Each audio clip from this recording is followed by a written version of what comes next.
nagmula yung Valentine's Day, no? Kung titingnan po natin ang history, no, ito po ay celebration nagsimula sa pagan. No, hindi naman ito talaga isang magandang, alam niyo ba kung saan nagsimula ang Valentine's Day? Noong unang panahon, ang mga babae, hinahataw nila ng latiko. No, ganun pa, sadistic pala yung pastor. No, hinahabol nila ang mga babae, pag nakakita sila ng babae, hahabulin nila ng pamalo, ng parang latiko, hahampasin. No, ganun, hindi, no.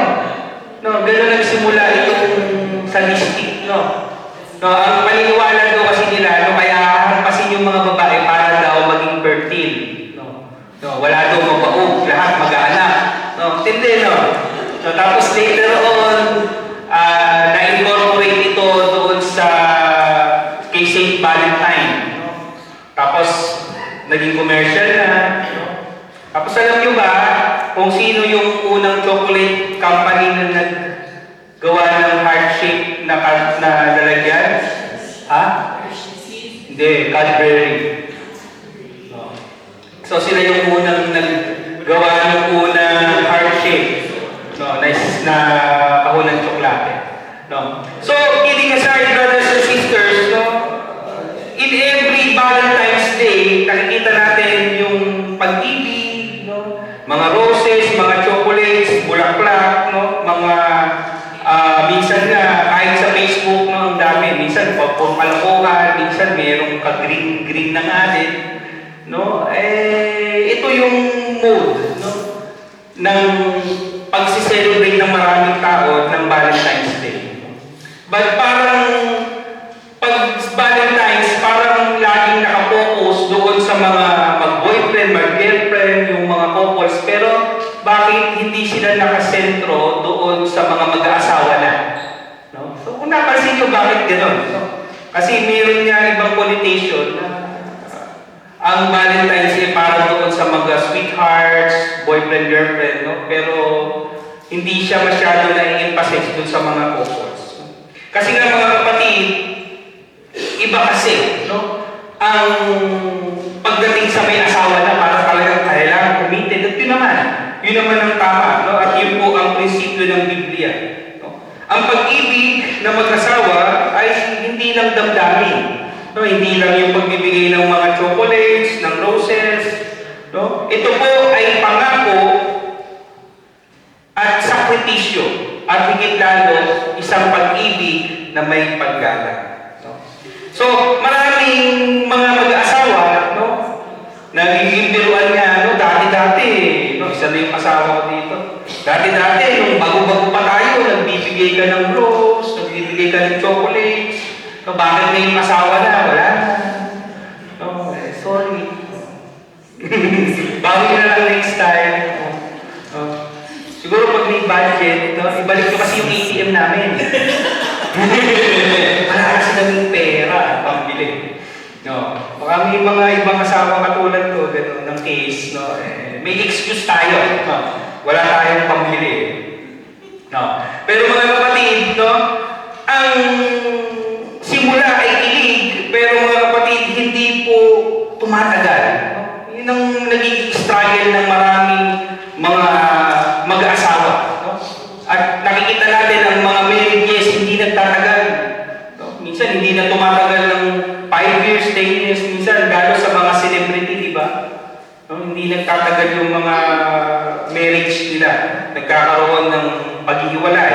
No?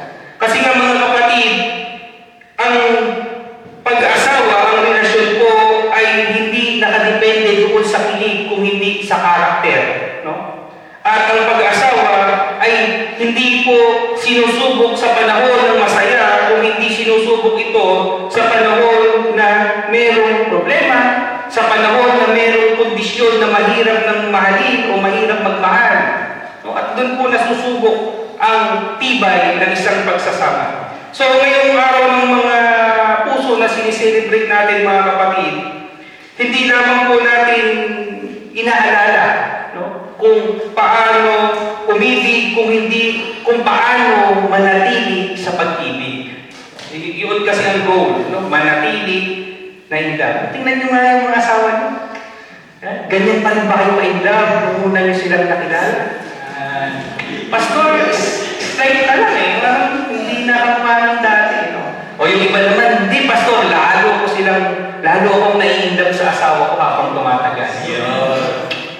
No, so look, sana ganyan tayo. No? At ang goal natin ay lalo pang pakibahin ang pag-ibig sa isa't isa. Tayo po ay may teksto at ito ay inspired doon sa minsan nalit ni Brother Error, sa Ephesians 5:33. At ito po ay babasahin natin. Gayunman, ang bawat isa sa inyo ay magmahal sa kanyang sariling asawa gaya ng kanyang sarili, at sa asawa naman ay gumalang sa kanyang asawa. So tulad po nung tema natin, love and respect, tayo po ay sumandaling manalangin. Aming Diyos, aming namang makapangyarihan sa lahat, muli po maraming salamat sa pribileyo na ibinigay niyo sa bawat isa sa amin.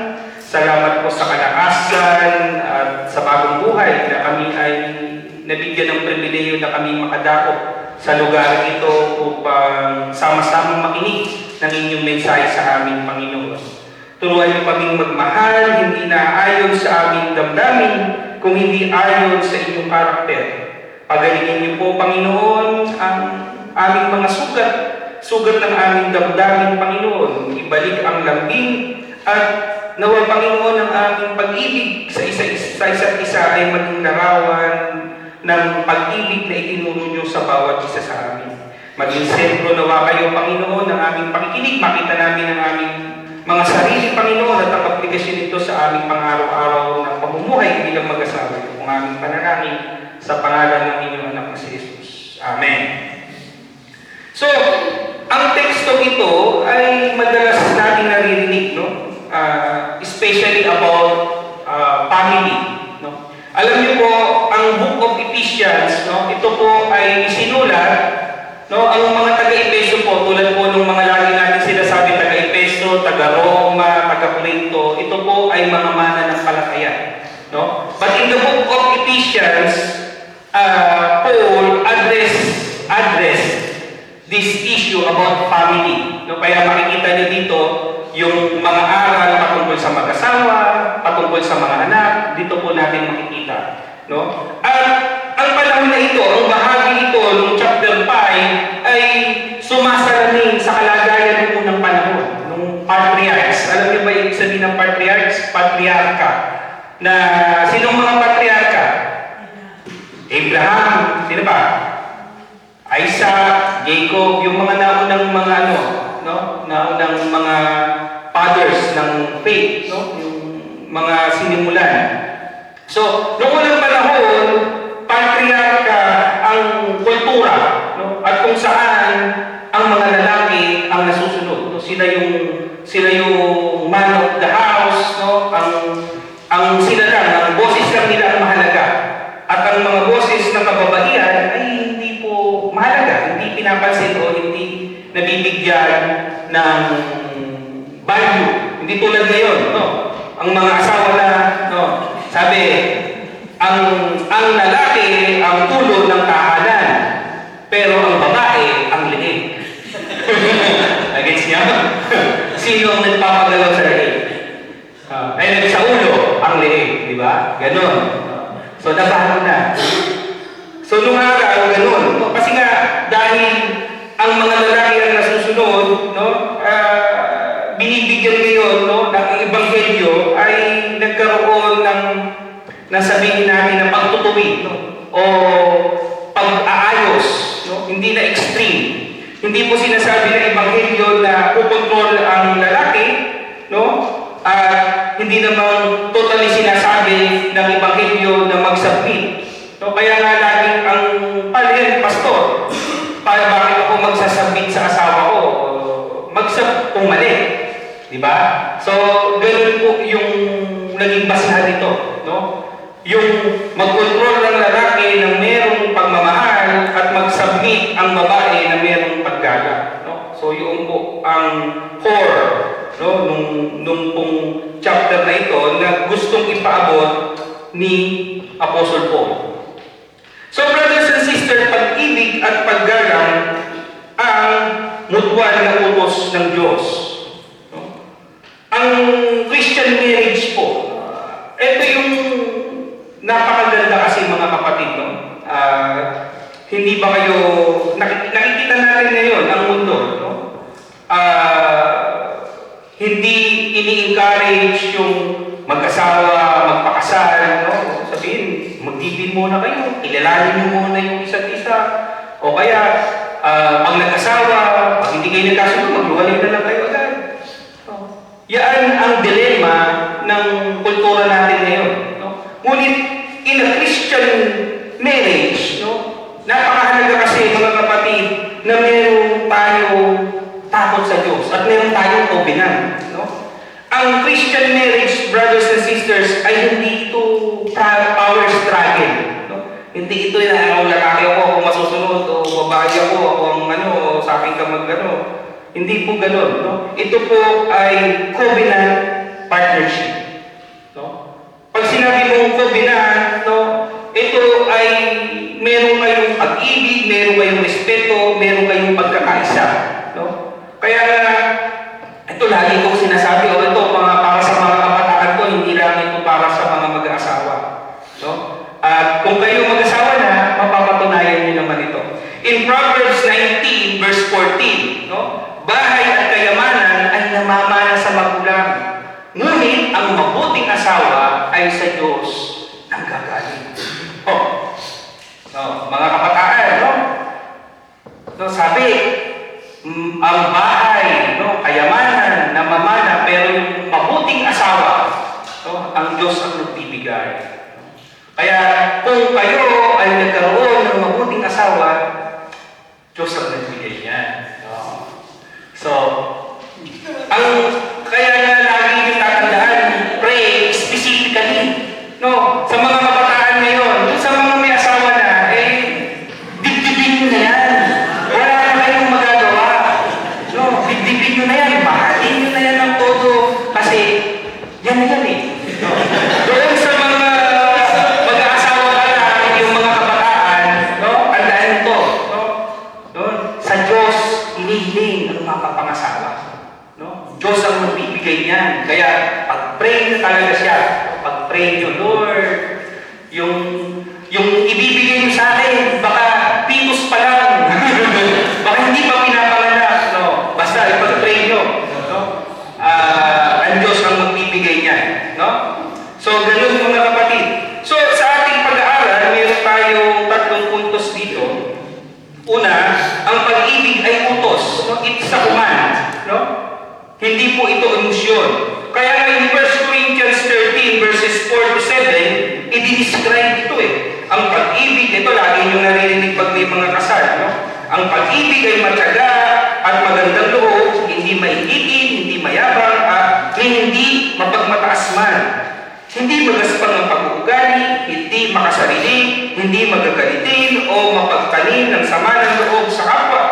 Hindi ito natutuwa sa masama, sa halip ay nagagalak sa katotohanan. Ang pag-ibig ay matiisin. Pastor, matiisin. Ba't yung asawa mo hindi matiisin? No? Mapagtiwala. Walang tiwala yung asawa mo sa akin. Puno ng pag-asa at matyaga hanggang wakas. No? So nakita natin yung description, matiisin, mabait, hindi mapagbilang ng mali, no? Hindi naghahanap ng sarili. Kaya nga, sabi, hindi magagalitin o mapagtanim ng sama ng loob. Sa Facebook, lagi niyang nakikita.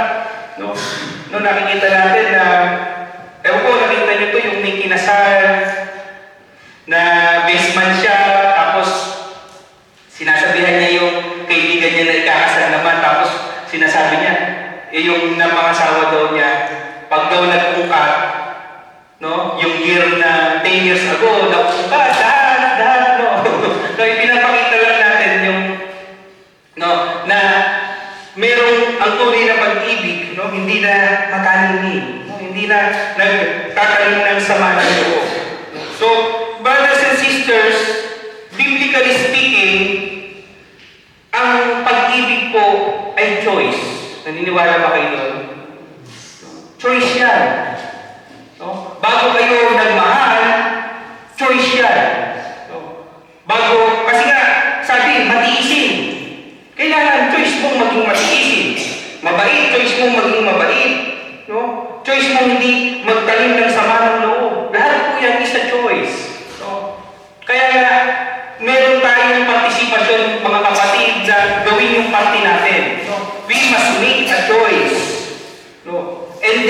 doon natin mapapatunayan na yun pala ang tunay na pagmamahal.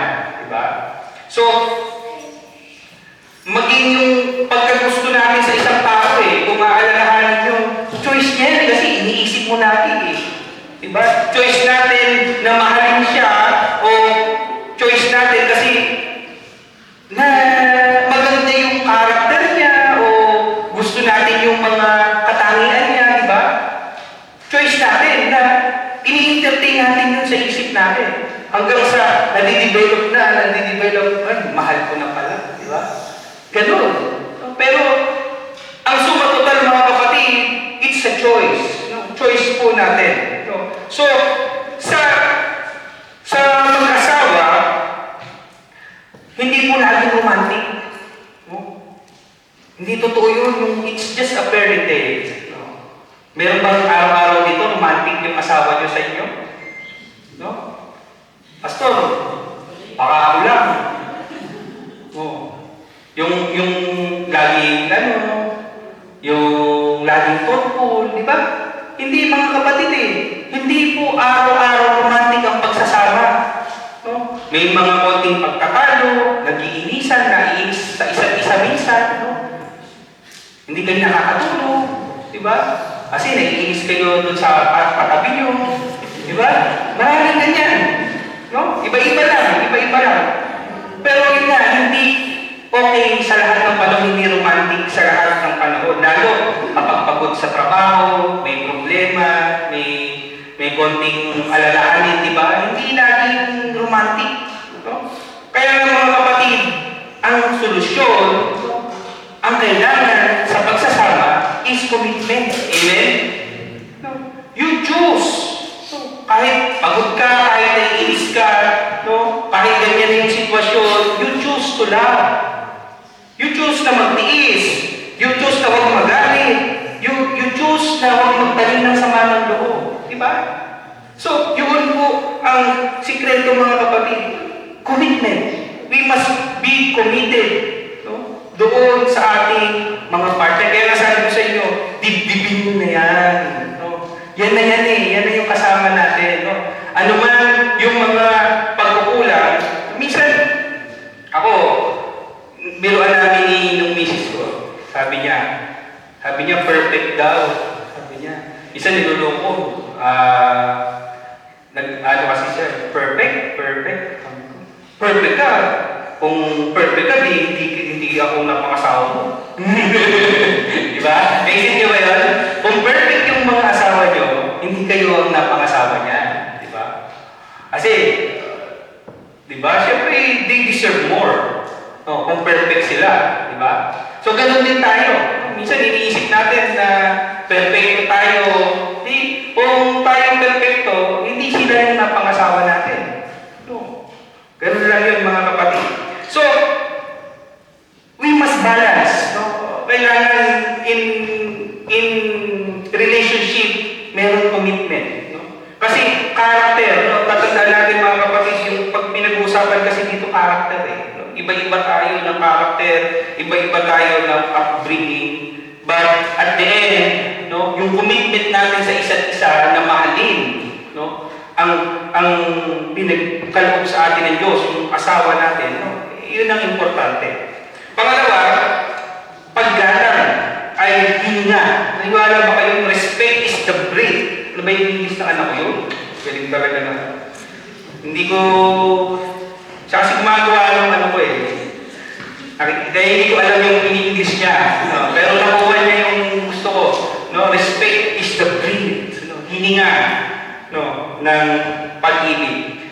In verse 33, no? Chapter 5, subalit ito'y para din sa inyo, kayong mga lalaki. Mahalin ninyo ang inyong asawa gaya ng inyong sarili. Mga babae, igalang ninyo ang inyong asawa. Alam niyo ba mga kapatid, bakit ganun? No, bakit ang mga lalaki kailangan ng respect?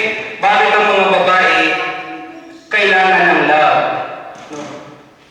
Kasi nga mga kapatid, bilang mga lalaki, siyempre, masculine no? Mas mahalaga po sa amin ang respeto.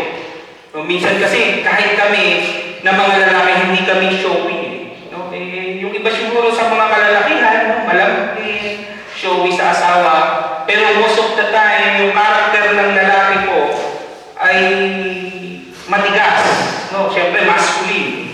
At mas mahalaga sa kanila ang respeto. Sa mga babae naman, mas gusto nila yung may show of affection. Kasi mga emotional nga yung mga babae, di ba? So, love. No? Love naman. Kaya mga kapatid, sa buhay, no? Sa pagsasama, no? Ito po yung kadalasan nagiging struggle. No? Even tayong mga Kristiyano na, no? Siyempre, sa ating pamumuhay bilang mag-asawa, no? Ay minsan nahihirapan pa rin tayo. No? Lalo yung sitwasyon dito sa Italia, maaaring yung iba sa atin, no? Ako, experience ko rin ito nung araw, nung bagong dating ako, siyempre wala kang trabaho. Yung mga asawa natin, babae, bumubuhay sa atin. No? Sana wala naman ditong naka-experience ng kung hindi dahil sa akin, hindi nakakain. Kung hindi dahil sa akin, di ba? Wala naman sana, wala naman siguro. No? Mababait naman yung mga asawa natin. No? So, ang mahalaga po sa mga kalalakihan ay nandun yung dignity, may respeto. Dahil sila yung padre ng pamilya, kaya nga, minsan nakikita nyo kahit anong pagod, kahit anong hirap, basta makapag-provide, may respeto, ay talagang yung unang kailangan ng mga boys. No? But when it comes naman sa mga kababaihan, no, kailangan niya lagi mong appreciative, ipinapakita yung pagmamahal, may lambing. No? Kaya nga mga kapatid, ang sabi, no, pag-ibig ang wika ng kababaihan. No? Paggalang naman ang wika sa kalalakihan. Kapag ang pag-ibig ay walang respeto, ito ay nakakasakal. No? Kapag naman may respeto at walang pag-ibig, ito ay pag-ibig na malamig. No? So, nakikita natin mga kapatid, no, kailangan ito sa pagsasama. No? Kaya love and respect, kailangan ito ay magkasama. Magkakadena ito, magkatali. No? Pareho po itong kailangan para huminga, to breathe. No, pag sinabi mong breathe, to have life, di ba? Pag wala nang hininga, di ba, ano ibig sabihin? Wala nang buhay. So, kailangan ng pag-ibig at respeto para mabuhay ang isang pagsasama. No? Pangatlo, ang pag-asawa ay larawan ng Iglesia ni Cristo. No? Hindi ni Managua, Iglesia. No? Ibig sabihin, sa mag-asawa, ang sentro po ay ang Diyos. Kaya nga mga kapatid, dati kong sinasabi, no, napakalaki po ng advantage ng ang mag-asawa ay parehong mananampalataya. Kasi, naroon alam niyo yun, yung foundation ng tamang pagtatayo, ng pagsasama, ng tamang pagkakilala sa Diyos, sa pagbuo ng pamilya, no, sa pagpapalaki ng mga anak, naroon Kasi pareho kayong mananampalataya. No? So, ang buhay ng mga kapatid ay hindi na ganun kahirap. Hindi niyo po problemahin kung ang inyong asawa ay may ibang babae o may ibang lalaki. No? Kahit long distance relationship, hindi niyo naman po problemahin yan kasi pareho kayong Kristiyano, may takot kayo sa Diyos. No? You are, meron kang kapayapaan. Diba? Kaya napakahalaga nito mga kapatid. Na meron tayong relasyon na katulad ng model na binibigay ng Diyos. No? Kaya, ang sabi diba, mahalin ang inyong asawa gaya ng pagmamahal ni Kristo sa Iglesia. Tulad ng pagmamahal ko sa church, inihandog niya ang kanyang buhay. Diba? Kaya nga, there is no greater love than this. Diba? To sacrifice one's life. Diba? Yung pagbibigay ng buhay. Kaya mga kapatid, our partner, no? Alam niyo ba, your partner is our ministry. Kaya nga ako, siguro, I'm very blessed. Tax naman. Pero sabi ng mga pastor doon sa Pilipinas, wag yung natin gagawin example yung mga asawa nyo, saka yung mga anak nyo. nga ako eh. Kaya, di ba? Share your blessing. No? Walang illustration na ano eh. Maganda naman eh. No? Kasi nga, laging problema yan mga kapatid. No?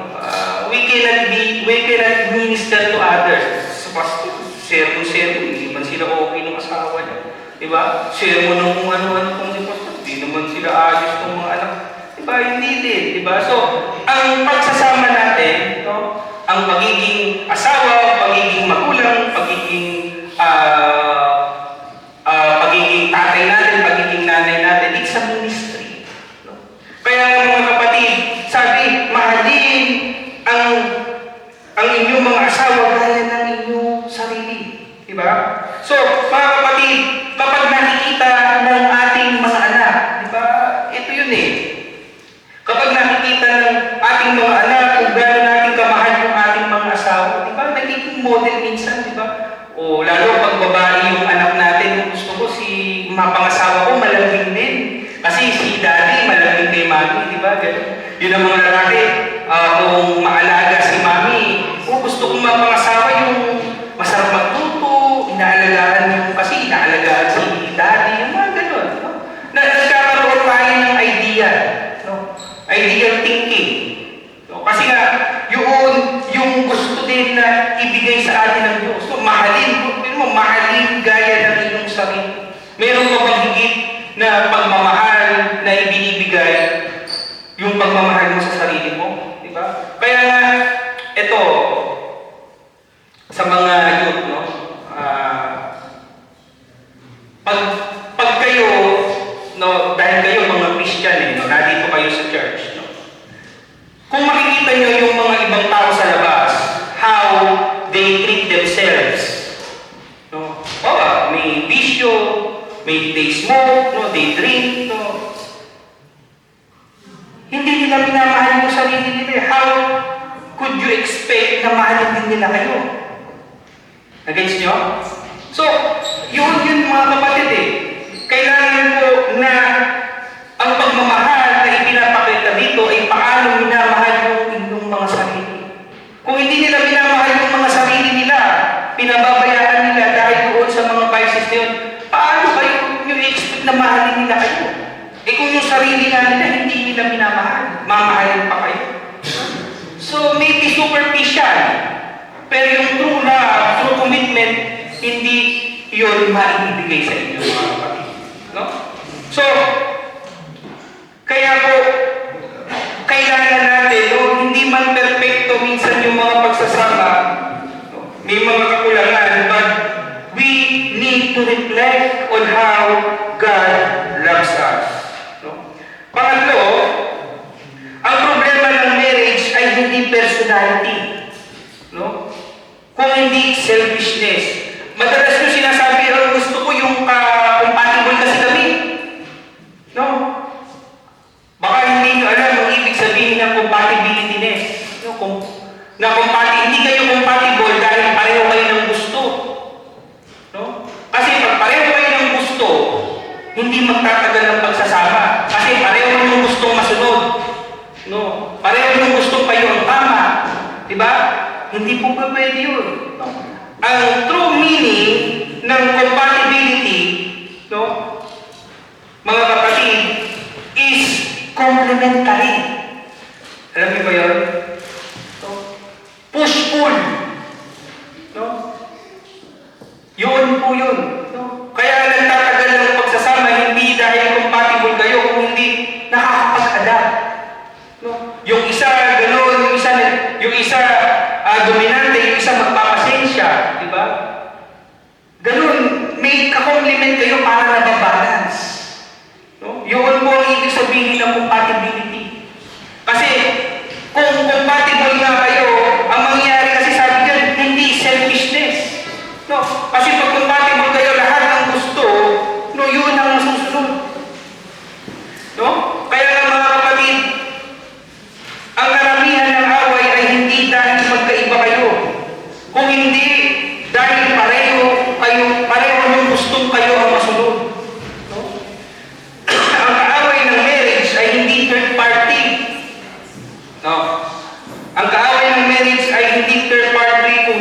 bahay. Kaya nga mga kapatid, ang solusyon ay hindi communication skills lang. No, kasi madalas sasabihin natin may lack of communication. Sasabihin natin kasi hindi lang nagkaintindihan. Ang problema mga kapatid, wala pong Christ likeness. Dahil kung pareho kayo merong pananampalataya, pareho kayong merong tamang pagkakilala sa Diyos, makikita po natin, maalala natin yung model na ibinigay sa atin ng Diyos kung paano tayo magmahal.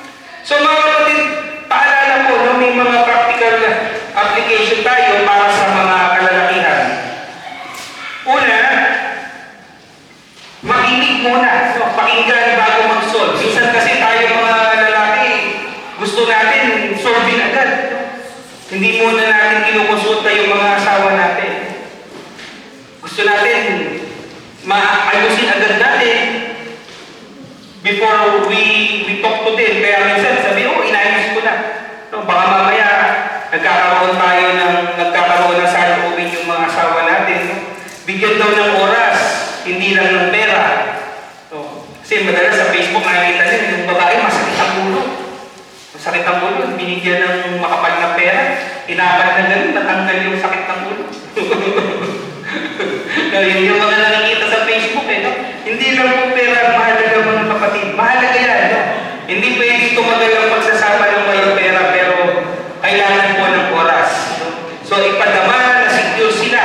No? Protektahan yung damdamin, no? Sa harap ng iba. Kaya kailangan laging i-appreciate, no? Yung ating mga asawang babae. No?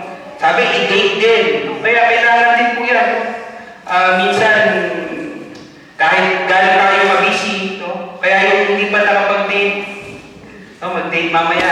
No? Yung mga nakapag-date na kahapon, okay na yan. Hindi na umuwi. No? Sa mga babae naman, sabi, yun nga, kailangan nung may paggalang, di ba? Huwag maliitin. Ito, madalas kong napapanood ko sa TV eh. No? Minamaliit yung tatay sa harap ng mga anak. Yun po ang no-no. So, hindi po dapat minamaliit yung mga tatay sa harapan ng mga anak nila. No? Pahalagahan ng effort kahit kulang. No? Iwasan yung comparison. No? Na si tatay mo kasi ganito, yung ibang ganito, ganyan na, nakukompare. No? So, purihin din naman. Pag may mga magagandang karakter yung mga asawa yung lalaki, purihin nyo din. No? Kaya kailangan talaga ng respect. No? So, ang lalaki ay tumitibay kapag inirespeto at humihina naman kapag kinukontrol. Ayan. So, mga paalala yan sa mga kapabaihan. So, paalala naman sa mga both parties. So, mga kapatid, ngayon tayo mananampalataya na kung hindi nyo pa ito nagagawa, gawin nyo po ito. Magdasal po tayo ng sama-sama. Kung hindi nyo man na isasama yung mga anak nyo, magdasal kayong mag-asawa. Kailangan po yan mga kapatid. Magpasalamat sa araw-araw at kung meron kayong sama ng loob, huwag yung tulugan. Kailangan bago kayo matulog ay naayos na yan. Kung talagang hindi kayang maayos, no, at least makapag-usap. No? Huwag yung hahayaan na matulog kayo ng may sama ng loob. So sa ating pagwawakas mga kapatid, ang mundo ay nagtuturo na hanapin ang taong mapapagpapasaya sa iyo. Kasi ano ko eh. Sabi niyo, gusto ko siya kasi teammate nila. No? Napapasaya, napapatawa. Lahat yan ay, pag yan, minsan ganun eh, pag nanliligaw, galing-galing mangligaw. Pero pag mag-on na kayo o asawa mo na, doon muna makikita lahat. No? Kaya hindi po dapat yun ang mga basyan natin. Tandaan nito mga kapatid, no, doon sa mga kabataan na single pa. 90%, niwala kayo, 90% of your married life. No, kasi kung choice nyo naman mag-asawa, mali naman yung sinasabi ko, na doon nakasalalay yung kaligayahan nyo. Pero kung kayo ay mag-aasawa at gusto nyo magpamilya, mga kapatid, 90%, no,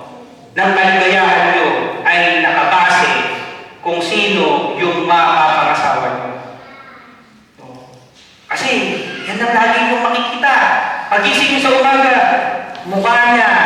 No? Laging mukha niya ang makikita mo.